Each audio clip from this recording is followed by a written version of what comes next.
From the raft and the drivetrain itself, all the way to the individual pieces of camping equipment that I bring with me, here's everything that comes with me on my electric raft packing trips. And first up is the raft itself. Now, I've already done an entire video on that, so the TLDR, it's a Tobin Sports Canyon Pro inflatable raft from Costco. It's a 2-person raft. I stuck a transom mount on it, stuck a Minn Kota Endura C2-30 electric trolling motor on the back of it, and it's currently powered by a single 1.24 kilowatt hour lithium iron phosphate battery. And it goes a blazing fast 6 kilometers an hour. Once I double up the batteries and keep the solar plugged in and charging it over the course of the day, I should be able to get up to 50 kilometers on a single charge before I need to stop and charge the batteries. And in the event that the batteries run out or there's an issue with the powertrain, I do have a backup set of oars to row if I lose all power. And because it's an inflatable raft, once everything's all deflated, such as when I'm transporting it to and from a campsite, or I need to portage everything to where the water is from where I parked my car, everything for the raft, including the motor and the battery, fits inside of this red duffel bag. And of course, in here we have my life jacket and the pump to pump everything up as well. So next up is the duffel bag that I keep all of the charging equipment for the raft in. The first non-charging thing that I have in here is a set of dollar store crock wannabes. Now, you might laugh, but if I have to get in the water in order to put in or take out my boat and my trail runners get absolutely soaked, it helps a lot to have a backup pair of shoes. And these things are super light. They're actually surprisingly durable, and they're not even that uncomfortable to wear either. Next up is my solar panel. It is a 120 watt folding solar panel. And what I do is while I'm out on the water, I'll actually set this up at the front of the boat and trickle charge my batteries while I'm actually out on the water. At the very least, what it'll do is help me boost my range with the 2 batteries up to that 50 kilometer mark. And alternatively, it's an excellent backup charging method if I set up at a camp where there is no power to charge the batteries. I also have a patch kit for my raft. And the last thing that's in here is the AC charger for my battery, which will charge the 12 volt from completely empty to completely full in about 5 hours. And the last thing on the list is my actual backpacking gear. So the backpack itself is an Osprey Atmos 65 anti-gravity. So we'll start with what's on the outside and gradually work our way in. On both sides, I have a total of 4 water bottles. Each one of these holds 1 liter. Stuck to the front, this is my Battle Box 1-man tent. It's a very small tent. You can't even sit up in it. It's basically a glorified coffin. However, it's the only small, super lightweight tent I own, and it's done me perfectly fine so far. One interesting modification that I've made is I replaced the rainfly with a 10 foot by 10 foot tarp, so that in the event of inclement weather, I do have a little bit of space outside of my tent to be sheltered from the rain, and it gives me options in how I set up my shelter. On the front, I have my little cleaning cloth. More often than not, this is wet from me wiping my face down or wiping my hands, so I keep it tied off to the front so I can constantly dry out. Also on the outside, I have my sweater tied off. From now on, I always make sure I bring enough layers for if it gets a heck of a lot colder than what I think it will. And then in the base of the backpack here is where you'll find all my sleeping bag stuff. So it is the end of summer. I am due to change over to my fall setup. I've got my Thermalite Reactor Extreme liner for my sleeping bag, which really does add a lot of warmth. And then my warm weather sleeping bag itself. And then at the very front of the bag, I do have a 3D printed ABS carabiner here, and that's just to keep everything that's in this front here lashed to the bag. In the event that it does accidentally get pulled out or falls out, it's not going to fall and get lost.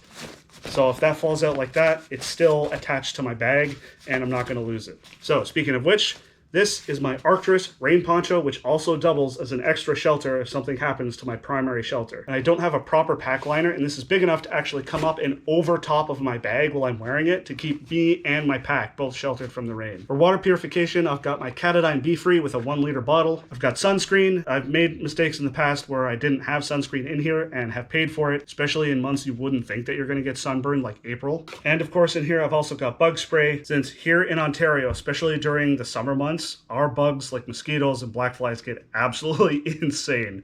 This is pretty much mandatory. Something that's especially important when I'm out on the water is a waterproof bag for my phone. And though I don't care to test it, in theory, this should be completely waterproof because it's sealed off entirely on the top here. I've also got my bag of cordage, which contains my ridge line for my tarp and some extra string. And because I'm trying to take hygiene out on trail so that I don't get sick a lot more seriously, I've also started including hand sanitizer, especially when I do stuff like touch water that's been untreated, like lake water and stuff like that. And the last thing in there, and another bug related item, is a head net, especially in peak black fly and mosquito season. season, oh my God, it's like having clouds of them. You can't even see. And so having one of these, if just to keep the bugs from your face, is super important. All right, so that's everything that's in the front. Now let's go what's in the brain. So there's actually two sections to the brain. There's the topmost section and the main compartment. So what's in the topmost section is just stuff that's a little bit vulnerable, stuff I don't want clanking around with all of the other junk. First thing that's in here is the only cutting tool that I bring with me on backpacking style trips, and that is my multi-tool. It's a Leatherman Sidekick. I actually managed to snap the tip off of the knife, but other than that, this thing has been going strong. The other thing I keep in the top section there is my gas stove. And the last thing that's in there, and something I've only very recently added to my kit, and something that's going to be really useful for the type of backpacking trips I do, where I have to sit around for hours on end waiting for stuff to charge on charging stops, and that is an e-reader. It's a Kobo Clara 2E. Now, historically, you've seen me pretty much always have a book with me, but this stops me from having to carry something of the bulk and weight of an actual book. This weighs as much as an actual book. The battery life on it lasts for days, and I can stick as many books on here as I want. It's got a backlit LED screen so that I can read even at night. All right, going into the main section of the brain.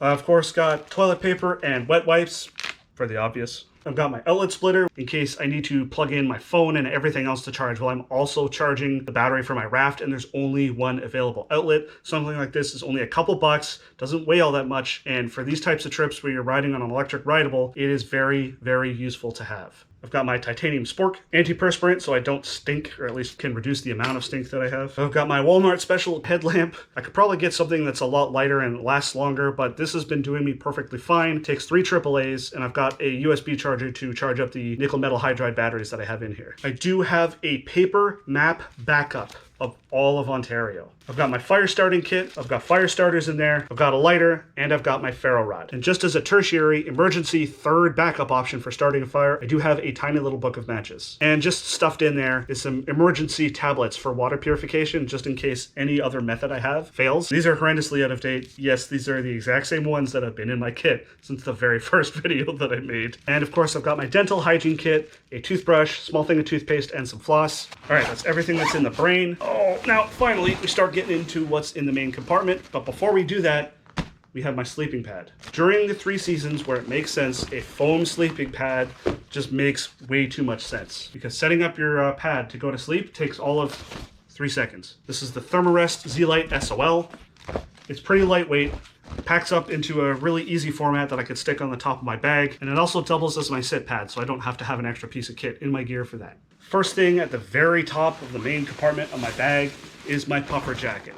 Now, this isn't some fancy downfill jacket. This is a really crappy synthetic one I got from Walmart, but you know what? You would be surprised how warm something like this is. And this thing has seen better days.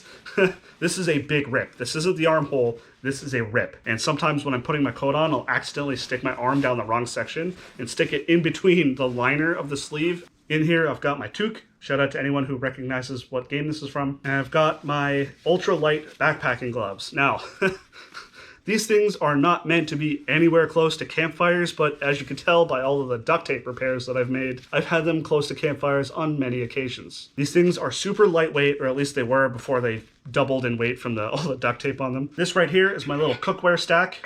As you can see, it nests together. This is just a stainless steel GSI cup. This is what I use for my coffee and drinks. And this is my main cook pot.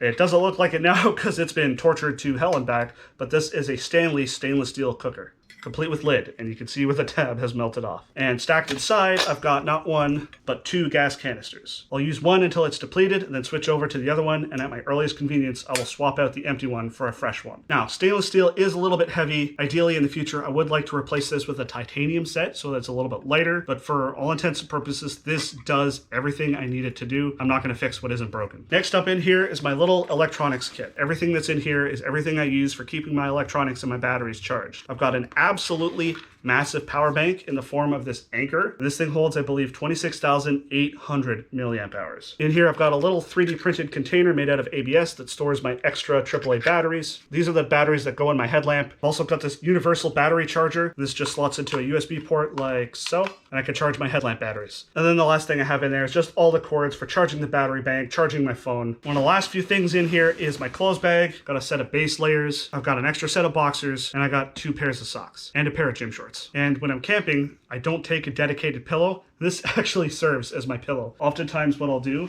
is I'll take my sweater, I'll wrap it around this, and that's my pillow. That's how I sleep. So it saves on weight, saves on space, and is more reliable than an inflatable pillow. Second last thing that's in here is my little ouch pouch first aid kit. Different kinds of band-aids. I've got tape for blisters. I've got disinfectant wipes. I've got diarrhea meds and constipation meds. I've got ibuprofen. And then in an emergency situation, or if I need to repair gear, I also have some needle and thread in here. And the very last thing that's in my backpack is my food bag. I carry 3 days worth of food in here. I've got instant noodles, Norris Sidekicks, soup mixes. Probably not the healthiest backpacking food, but it's what I got in here right now. And if you want to see all the crazy outdoors adventures I get up to with this raft and all of my other electric rideables and EVs, click the card.